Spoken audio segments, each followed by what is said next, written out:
ज्योति होत। अब वो एक प्रमाण देते हैं कि जैसे मंदिर है, आप उसमें दरवाजा लगा हुआ और दिया जला देते हो, कहते हैं ठीक विशाल मंदिर, उसमें ये बैठे हुए जिस तरह से एक इशारा कर रहे हैं, वो तो है तो वहां बहुत कुछ, लेकिन वो इशारा करते हैं, कहते हैं ज्योत हो तो उजाला।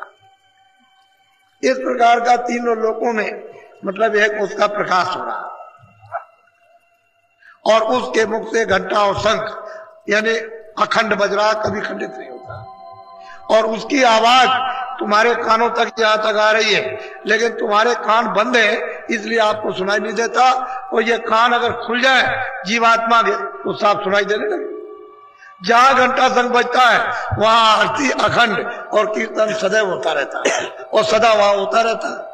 कहते हैं कि हमने उस मंदिर में, जैसे कि मतलब है कि वो दरवाजा है, सीखा लगा हुआ और ज्योत चल रही, हमने उसको देखा, और अखंड आरती हो रही है वहां, बड़ा विशाल। ये संसार जो है कुछ नहीं, इससे बहुत बड़ा तो उनका वो मंदिर ही है जिसके नीचे बैठे हुए, इन्हीं को कहते हैं श्याम सुंदर, बहुत सुंदर। बोलो। ज्योति उजास फाटी पुण्य गयऊ, अंदर चंद तेज। अब गोस्वामी महाराज कहते हैं कि जब वो ज्योति जब दिखाई दी और उसका उजाला चारों तरफ मतलब ये है कि दिखाई दिया, तो जो रास्ता दे दिया, उसी में तो रास्ता आने का, उसी से जाने का रास्ता, दूसरा कोई रास्ता नहीं है। उधरी से आए थे, उधरी से तो रास्ता उन्होंने दे दिया। तभी तो कहते हैं कि मोह विलोक राम मुस्काई, यही राम है, तीन लोग के, इन्हीं के भेजे हुए राम थे।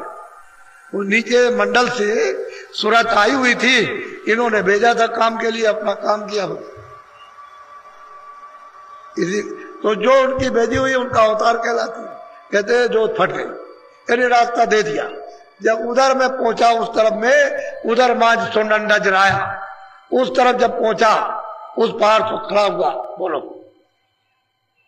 देखे तत सोई मनाए रहाई, पोने चांदा देखे घट। कहते हैं कि बहुत से चांद सूरजों के मंडल, एक दो नहीं, बहुत।